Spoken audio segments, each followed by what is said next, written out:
How to use. Put the spiralizer on an even, flat, non-porous surface. Examples of good surfaces are granite, quartz, glass, etc.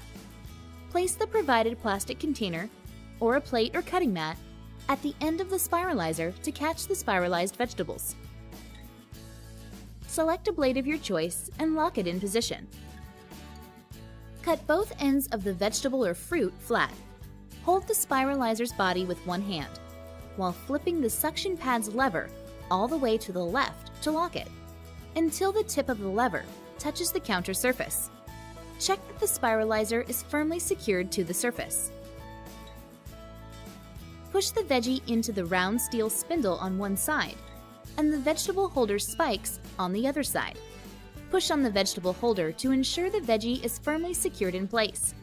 It is best to ensure the vegetable stays in the middle and not tilted heavily to any one side.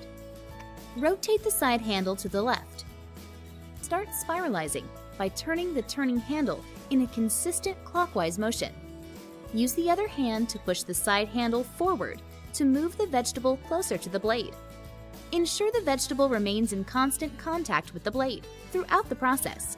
Spiral slices will come out from the other side. Turn the suction pad's lever all the way to the right to release the spiralizer from the surface. Remove the moving platform for easy cleaning.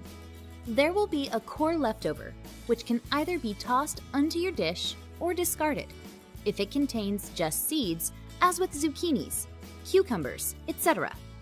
The included Keep Fresh lid can be used to seal the catch container and keep the food fresh for longer.